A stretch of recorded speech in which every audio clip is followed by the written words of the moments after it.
داؤد علیہ السلام۔ موسیٰ علیہ السلام کی وفات کے کئی سال بعد اسرائیلی ان کے قانون سے انحراف ہوئے اور ان کی ظلمت میں اضافہ ہوا اور وہ کئی بار شکست خوردہ رہے۔ وہ بے گھر ہوئے اور ان کے حالات بھی خراب ہوئے، اور کئی برس تک ان مشکل حالات کے بعد داؤد علیہ السلام اسرائیل کے بادشاہ بنے۔ خدا نے انہیں پیغمبری کے ساتھ ساتھ بادشاہی اکٹھی دی۔ داؤد علیہ السلام خدا کے مخلص بندے تھے۔ وہ شکر گزار ہر دوسرے روز مکمل دن کا روزہ رکھتے، آدھی رات تک عبادات میں مشغول رہتے اور رات کے تیسرے حصے میں سویا کرتے۔ خدا نے انہیں وحی بھیجی اور آسمانی کتاب زبور عطا کی۔ خدا نے انہیں علم اور حکمت سے نوازا اور خوبصورت آواز عطا کی۔ جب وہ خدا کی تسبیح و تعریف کرتے تو پہاڑ اور پرندے بھی ان کے ساتھ شامل رہتے۔ آپ 70 آوازوں میں زبور کی تلاوت کر سکتے تھے۔ داؤد علیہ السلام جب شب کو نماز پڑھتے تو نماز کے دوران گریا کرتے تھے، اور آپ کے ساتھ آس پاس کی موجود ہر چیز گریا کرتی تھی۔ ان کی آواز پریشان حال اور بخار میں مبتلا لوگوں کے لیے شفا بخش تھی۔ نیز خدا نے داؤد کے ہاتھ میں لوہے کو نرم کیا، اور یہاں تک کہ یہ بھی کہا گیا کہ وہ لوہے کے ساتھ اس طرح سلوک کرتا ہے جیسے لوگ مٹی اور موم کے معاملات میں کرتے ہیں۔ آپ ڈھال بنایا کرتے تھے۔ خدا نے داؤد علیہ السلام کو طاقتور بادشاہ بنایا۔ وہ بغیر کسی جنگ کے اپنے خوف اور دبدبے سے دشمنوں پر فتح یاب رہے۔ داؤد علیہ السلام خدا کے برگزیدہ بندے تھے۔ خدا کی بے پناہ انعامات و اکرامات کے باوجود آپ ہمیشہ سیکھنے کا جذبہ رکھتے۔ خدا نے انہیں سکھایا کہ تب تک فیصلہ نہ کریں جب تک آپ دونوں فریقین کی باتیں نہ سن لیں۔ داؤد علیہ السلام جب خدا کی دعا اور عبادات میں مشغول رہتے تو اپنے محافظوں کو حکم دیتے کہ دوران عبادت وہاں کسی کو داخل ہونے کی اجازت نہ دی جائے۔ ایک شب وہ وہیں اپنی عبادت میں مشغول تھے کہ اچانک سے دیوار سے 2 آدمی کود پڑے۔ داؤد علیہ السلام خوفزدہ ہوئے اور ان سے پوچھا کہ آپ کون ہیں؟ ان 2 آدمیوں میں سے ایک نے کہا، ہم دونوں کے درمیان ایک بات پر جھگڑا ہے، ہم آپ کے پاس آئے ہیں کہ ہمارے درمیان فیصلہ کیجیے۔ داؤد علیہ السلام نے دریافت کیا کہ ماجرا کیا ہے۔ اس شخص نے کہا کہ یہ میرا بھائی ہے جس کے پاس 99 بھیڑیں ہیں اور میرے پاس 1 بھیڑ ہے۔ اس کا کہنا ہے کہ وہ 1 بھیڑ بھی مجھے دے دو۔ داؤد علیہ السلام نے دوسرے شخص کو سنے بغیر کہا کہ اس نے تم سے یہ کہہ کر غلط کیا کہ اسے یہ اپنی بھیڑیں دے دو۔ بہت سے شراکت دار ایک دوسرے کو غلط سمجھتے ہیں سوائے ان کے جو وہ مانتے ہیں۔ ابھی اتنا ہی کہنا تھا کہ داؤد علیہ السلام حیرت زدہ تھے کہ وہ دونوں ایسے غائب ہوئے جیسے ہوا میں بادل بخارات بن گئے ہوں۔ داؤد علیہ السلام کو یقین ہوا کہ یہ دونوں فرشتے تھے جنہیں خدا نے ان کو سبق سکھانے کے لیے بھیجا تھا، کہ انہوں نے دونوں مخالفین کو سنے بغیر ہی فیصلہ دے دیا۔ شاید 99 بھیڑوں کے مالک کا ہی حق تھا۔ پھر داؤد علیہ السلام خدا کے حضور سجدہ ریز ہوئے اور معافی طلب کی۔ داؤد علیہ السلام کا انتقال 100 سال کی عمر میں ہوا، اور ان کی آخری رسومات میں 10,000 افراد شریک ہوئے۔ یہاں تک کہ یہ بھی کہا جاتا ہے کہ موسیٰ اور ہارون کے بعد کوئی نہیں ہے جس کے لیے اسرائیلی اس طرح سوگوار اور غمزدہ تھے جیسے وہ داؤد کے لیے سوگوار اور غمزدہ ہوئے۔ اور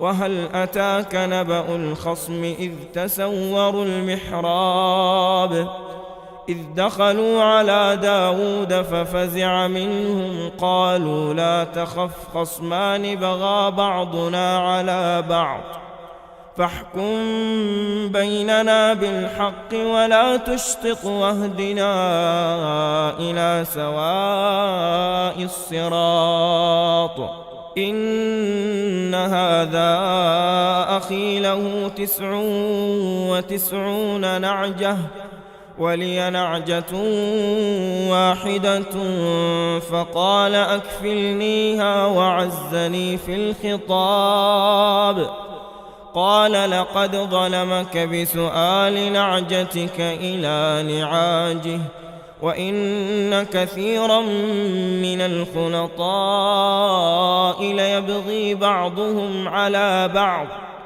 إلا الذين آمنوا وعملوا الصالحات وقليل ما هم. وظن داود أنما فتناه فاستغفر ربه وخر راكعا وأناب فغفرنا له ذلك وإن له عندنا لزلفى وحسن مآب. يا داود إنا جعلناك خليفة في الأرض فاحكم بين الناس بالحق ولا تتبع الهوى فيضلك عن سبيل الله إن الذين يضلون عن سبيل الله لهم عذاب شديد بما نسوا يوم الحساب. نبی اکرم صلی اللہ علیہ وآلہ وسلم کی وفات کے بعد حضرت بلال حضرت ابو بکر کے پاس گئے اور ان سے کہا، اے خلیفہ رسول خدا، میں نے رسول صلی اللہ علیہ وآلہ وسلم کو کہتے سنا، مومن کے لیے بہترین کام خدا کی خاطر جہاد ہے۔ ابو بکر نے فرمایا، تم کیا چاہتے ہو بلال؟ میں مرنے تک خدا کی خاطر جہاد کرنا چاہتا ہوں۔ ابو بکر نے فرمایا، اور اذان کون دے گا؟ حضرت بلال دیدہ نم لیے بولے، میں خدا کے رسول کے بعد اذان نہیں دے پاتا۔ ابو بکر نے فرمایا، رکو اور نماز کے لیے اذان دو بلال۔ حضرت بلال نے کہا، اگر آپ نے مجھے اپنی باتیں ماننے کے لیے آزادی دی تھی تو ٹھیک ہے، لیکن اگر مجھے خدا کی خاطر آزاد کیا تھا تو مجھے اس کے لیے آزاد رکھیں جس کے لیے آپ نے مجھے آزاد کیا ہے۔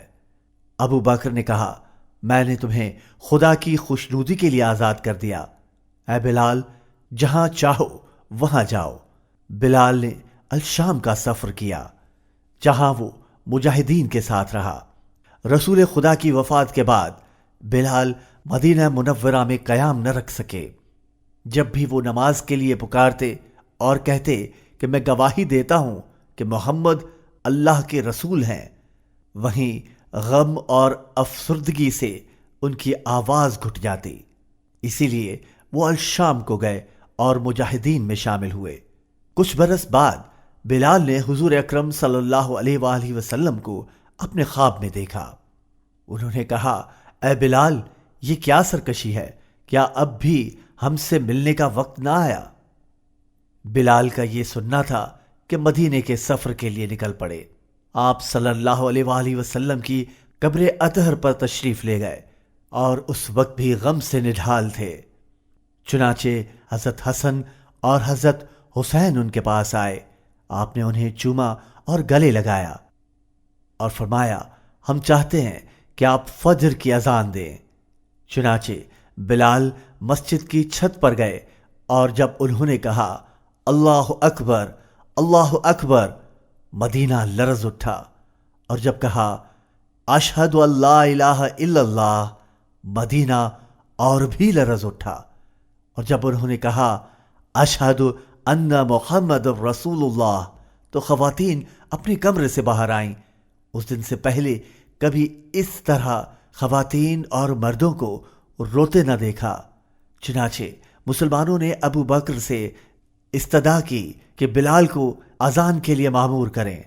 نماز کے وقت مومنین کے خلیفہ نے بلال کو اذان کے لیے کہا اور حضرت بلال نے اذان دی، اور پھر اتنی تعداد میں صحابہ کرام جمع ہوئے کہ جتنے رسول اکرم صلی اللہ علیہ وآلہ وسلم کے زمانے میں حاضر رہتے تھے۔